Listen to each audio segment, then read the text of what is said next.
నమస్తే సార్. భారతదేశ ప్రధాని మోదీ గారు, మీరు ఈ వేళకి 12 సంవత్సరాలు పూర్తి చేసుకునే సమయంలో మీరున్నారు. 12 ఏళ్ల క్రితం భారతదేశానికి 12 ఏళ్ల తర్వాత వెస్ట్ బెంగాల్ రిజల్ట్ వచ్చిన తర్వాత భారతదేశ చిత్రపటం చూస్తుంటే ఆ యొక్క 90% కాషాయితో నిండిపోతే ఒక భారతీయుడిగా, ఒక హిందూ ధర్మం పాటించే వ్యక్తిగా చాలా గర్వకారణంగా ఉంది సార్. అయితే బ్రిటిష్ వారు రాకముందు, బ్రిటిష్ వారి పాలనలో ఇతర దేశాలు, ఎన్నో దేశాల్లో కూడా ఏ ఆదివారం సెలవు లేదు సార్. ఒక భారతదేశంలో ఆదివారం వారికి ఆ వేళ, ఆ యొక్క కాలానికి అనుగుణంగా ఆదివారం సెలవుగా ప్రకటించి, అది నేటికి కూడా స్వాతంత్రం వచ్చి 77 ఏళ్ళైనా కూడా అదే ఆదివారం మనం సెలవు దినంగా పాటిస్తున్నాం. అయితే మనిషి ఆరోగ్యంగా లేనప్పుడు ఏ డాక్టర్ గారి దగ్గరికి వెళ్ళినా ఉదయం సూర్య నమస్కారాలు, అంటే ఉదయం సూర్యుడు ఎదురుకుంటే 10 నిమిషాలు కూర్చో డి విటమిన్ వస్తుంది అంటారు. కానీ మన పూర్వీకులు ఎప్పటి నుంచో ఈ సూర్య నమస్కారం చేయని చెప్పి వాళ్ళు కొన్ని చెప్పేవారు. అంటే మన యొక్క ఆరోగ్యం మీద వారికి అప్పుడే తెలుసు.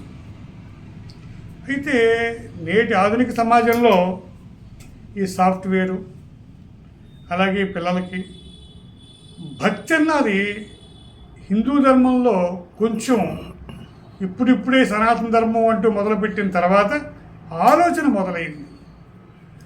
దీన్ని లోతుగా మనం తీసుకెళ్లాలంటే భారతదేశంలో 26 రాష్ట్రాల్లో మీరు తలుచుకుంటే 2.6 నిమిషాల్లో 26 కమిషనర్లకి ఒక్క జీవో పంపించి ఆదివారం సెలవు దినంగా తీసివేసి రిమైనింగ్ 6 రోజుల్లో మీకు నచ్చిన రోజు, ఆ రాష్ట్రానికి ఉపయోగపడి వీలుగా ఉండే 6 రోజుల్లో ఒక రోజు మీరు సెలవు దినంగా ప్రకటించుకుని ఆదివారం నాడు ఈ పని దినంగా అయితే, ఈ ఆదివారం నాడు పని దినం సెలవు అవ్వటం వల్ల ఈ ఆదివారంలో శుభ్రంగా లేటుగా లెగటం, ఏదో కక్క ముక్క తినటం, సాయంకాలం కుసీలు చేయటం, అంటే ఆదివారాన్ని ఈ విధంగా ఉపయోగించటం వల్ల చాలా అనారోగ్యాలకి మూలమైపోతుంది ఆదివారం.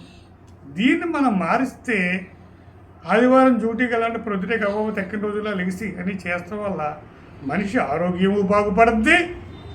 తరువాత తన దినచర్య ఆదివారం లెగ్గాన్ని దండం పెట్టుకొని వెళ్ళి చేస్తాడు. హిందూ ధర్మం పెరగాలి అంటే ఇలాంటి కొన్ని కార్యక్రమాలు సుదీర్ఘంగా తీసుకోవాలి. మీరు 3వసారి ప్రధాని, మీ తర్వాత ఇంత కమిట్మెంట్గా చేసే వ్యక్తి వస్తాడా రాడా అన్నది కూడా క్వశ్చన్ మార్కే.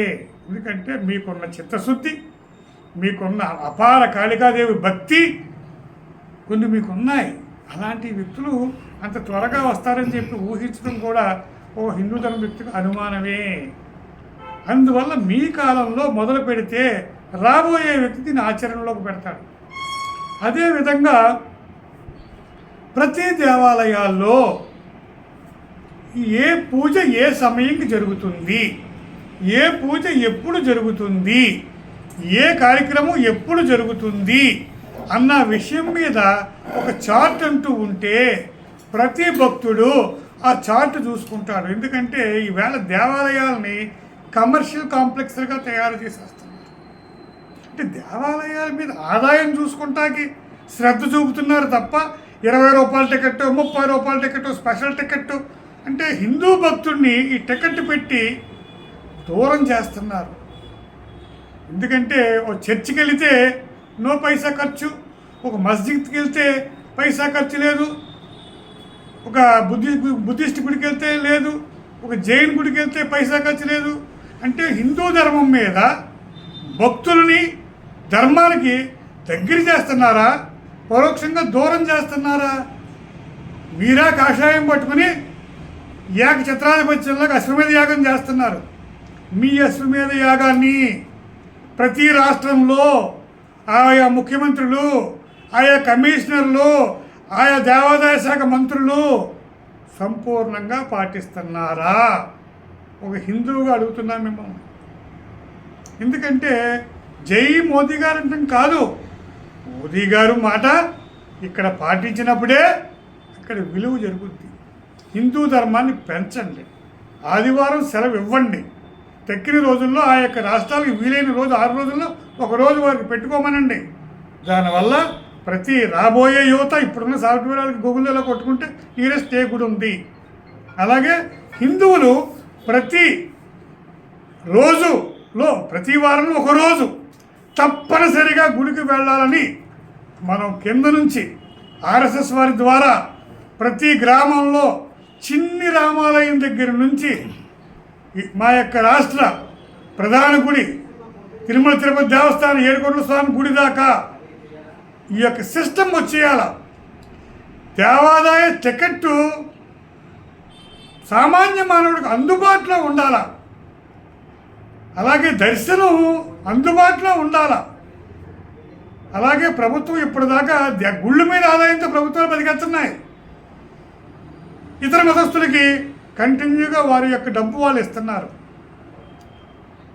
అదిగో ఎక్కడికో వెళ్ళాలి, మక్కా వెళ్ళాలంటే డబ్బు ఇస్తారు, జెరూసలేం వెళ్ళాలంటే డబ్బు ఇస్తారు, నా దేవుడు కాశీ వెళ్ళాలంటే నాకు రూపాయి ఎవడో ఇవ్వడం, నా ఇది వెంకన్నబాబు దగ్గరికి వెళ్ళాలి అంటే నాకు రూపాయి ఎవడో ఇవ్వడం. మాట్లాడితే అత్యధిక జనాభా హిందువులు అంటారు. అత్యధిక జనాభా ఉన్నాం కాబట్టే మాకున్న ఆ కూలి పని చేసుకున్న ఇది దాచుకున్న రూపాయి మాకు శక్తి మేరకు ఆయనంత కష్టపడి గుడికి వెళ్ళి ఆ టికెట్ కొనుక్కుని ఎంతో కొంత హుండీలో వేసుకుని నాయనా తండ్రి నా కుటుంబాన్ని చల్లగా చూడు అంటున్నాం. 12 ఏళ్ళు వనవాసం అయ్యి అజ్ఞాతవాసం అయ్యి వనవాసం అయ్యి మీరు వెళ్ళే కార్యక్రమంలో ఈ 3 సంవత్సరాల్లో ఈ యొక్క హిందూ ధర్మం మీద విప్లవాత్మకమైన మార్పు తీసుకొచ్చి ప్రతి హిందువు మిమ్మల్ని మరో సర్దార్ వల్లభాయ్ పటేల్ లాగా ఇతను పాలన, అభివృద్ధి, ధర్మం అన్ని 4 రకాలుగా మోదీ గారిని చరిత్రలో నిలిచిపోయేలాగా మీ పేరు సంపూర్ణంగా వినాలని ఒక హిందువుగా మనస్ఫూర్తిగా కోరుకుంటున్నాను. ఇట్లు మీ నాగబాబు.